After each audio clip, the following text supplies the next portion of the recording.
Hey guys, I am so excited to share today's video. Today we'll be talking about gardening in Central Texas with my friend Yvette, who's been a gardener for years. She's a wife, a mother, and a now grandmother, and has a real passion for gardening with her family. So hope you guys enjoy. Excited because I am here with Yvette, who I have named the Spicy Gardenista. If you ever get a YouTube channel. Spicy Gardenista. That's right. That's good, yeah. And show them your shirt. Yeah. It says I'm a plantaholic. On the road to recovery. On the road to recovery. Just kidding, I'm getting more plants. Not recovering. And so Yvette and I met through work about 8 years ago. And I feel like just recently we bonded over our love of plants and gardening. Yeah. And so, but she's been at it so much longer than I have, and she has just done a really great. I feel like you just can't put a price on experience. I mean, you can get the knowledge on Google, you can do all that, but when you live out the gardening journey, that's the people you want to glean from. Yeah. So, and I feel like, I feel like you are a much more refined gardener than I am. I feel like I just kind of go with it. If I like something, I get it, and I don't get too down in the weeds about what soil it needs and all that. And I have paid the price for that. So I think you have to be a little bit of both. Okay. At all the time. Yeah. Yeah. And if you're obviously going to want to buy a plant that you like, and if you really want it to look like you think it's going to look, sometimes it takes a little bit more work. Yeah, that's true. To make it happy. Yeah. That's true. I've killed more things than I think I've had success with. And then I think once you do have success, you just kind of go with that type of plant or that type of family, and you know what you're going to be good at, and you know what you'll be happy with. Yeah. And you just go with it. Yeah. One of the things that really impressed me about you is that you are so good at using what you have. Cuttings, seeds. And you would think as a gardener, like that just comes second nature, but it doesn't. I'm going to be honest. I go to the store and I'll spend the money. Yeah. Okay, but you don't have to do that. Don't have to. You can. Yeah. You can recycle. Absolutely. And so Yvette has been. I mean, I've just looked around her yard, and y'all will see all of that. But she's even got like a tray of seeds for me and things like that. And we pull things out that I can use in my yard. And so I respect that skill set because I don't have it yet. Yeah. So, but one of the big things that I feel like a lot of us struggle with here in Central Texas is the soil. I feel like you either have the really rocky caliche soil, or you've kind of got the clay soil. Mm-hmm. And here, I think, are you mostly clay? Yes, and we are definitely a mix of.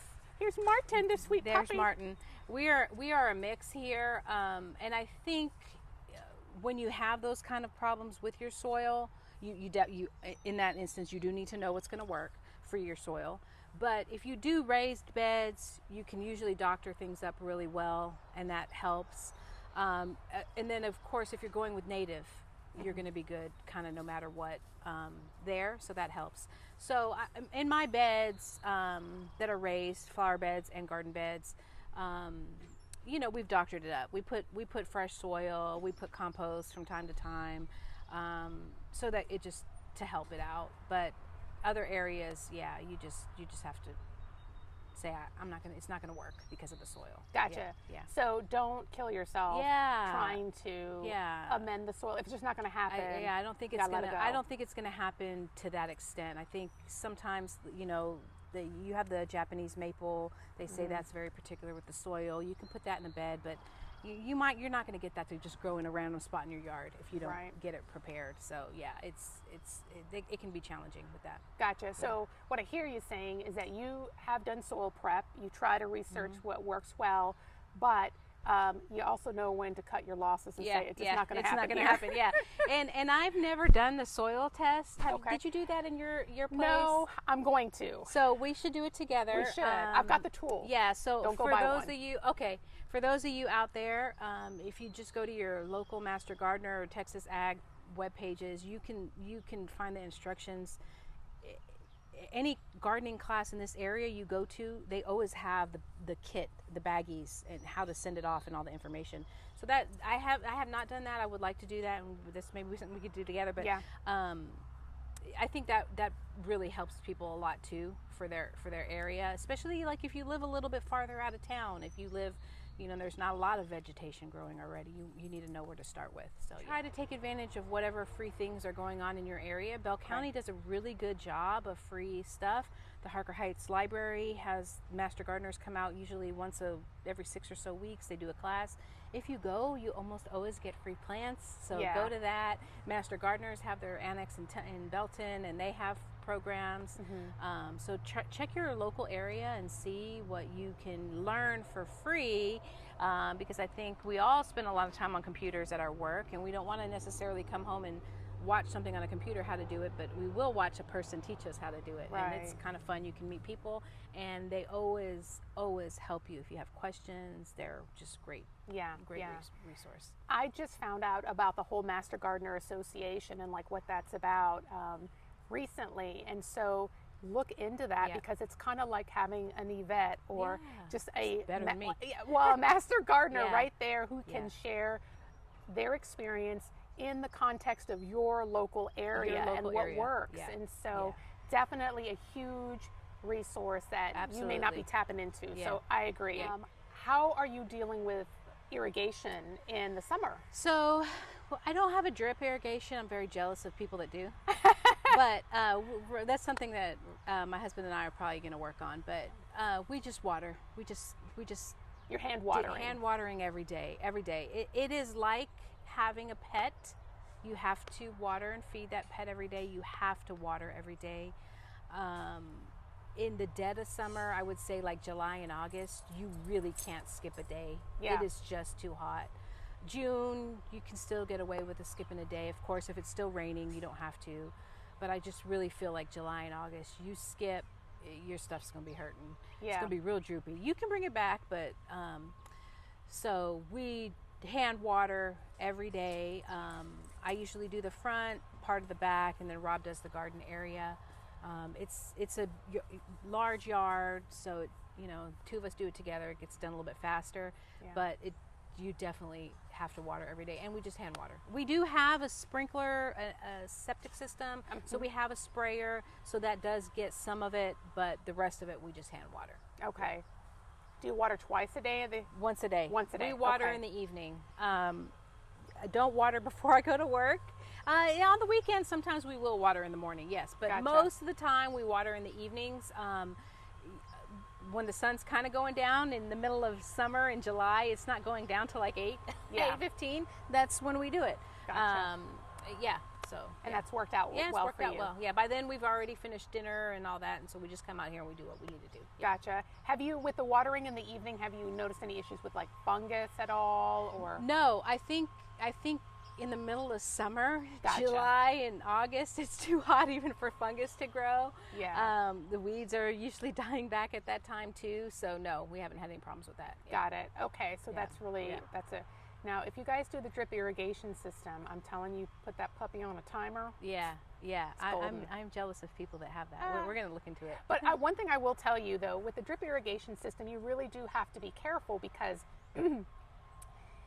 you can, if you water every day, you can almost create a very shallow root system. So you have to kind of space out your watering so that the plant gets enough of enough struggle to send those roots deep. So would you say like the first 2 weeks or a month, you have to kind of see where you're at before you set your timer permit? Okay. I've got mine currently on an everyday setting, but I'm getting ready to switch over to every other day. But I've got some water heavy veggies, like I've got cucumber that needs a lot of water.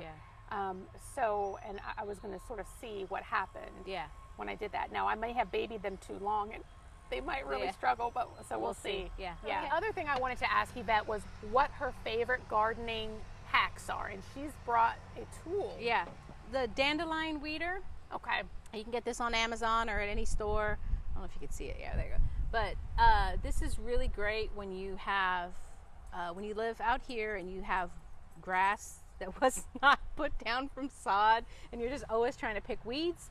This works great. You just stick it down and you can pull the weed right up. So this is really great. Here, push it up there so they can really see it. Oh yeah. So dandelion weeder, you can find this on Amazon or anywhere, but it's cool. It's really great. Also, my hands are my favorite tool probably.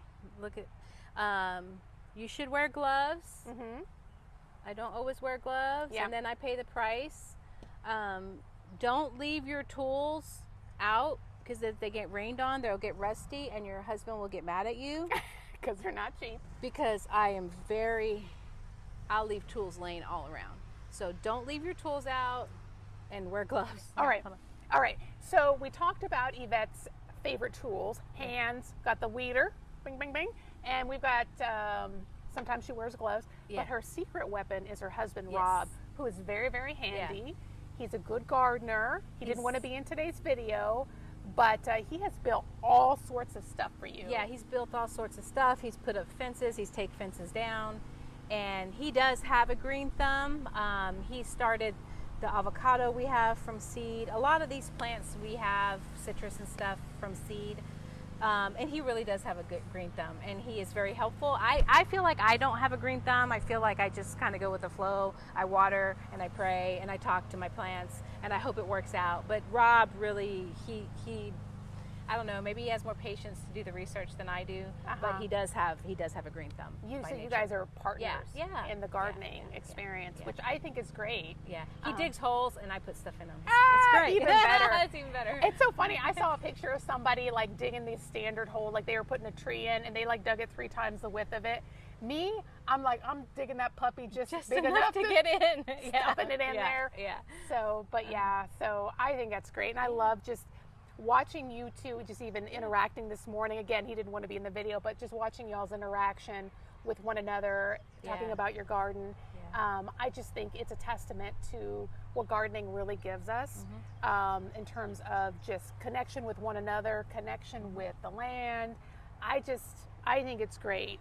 It's a very settling process. I don't know if that's how you feel. Yeah, it is definitely relaxing and relieving, and there have been times when you're out here and you just are like, I don't feel like doing a thing. I'm just sitting out here, and then you look over and something's blooming, hasn't bloomed all year, or maybe didn't bloom last year, and you're like, oh, what did I do to get that here? I don't know, it just did it. So yeah, very, very settling, very relaxing, and fulfilling. Fulfilling. Keeps you moving, gives you a purpose. Kind of. I feel like it pulls me out of my funk every now and then. When I'm in a bit of a funk, like you said, I'll be sitting outside and something will pull me in, and I'll just get to it. So yeah. All right, guys. Well, this has been an excellent garden tour. Thank you for sharing your garden space. Thank you for coming. Yes, I've been wanting to do. I feel like we've been trying to plan this for like a year and a half. For a while. It's been a long while, and we've had some really crazy weather and storms here, and I think a lot of people had a delay because of the storms and the beating that their yards took.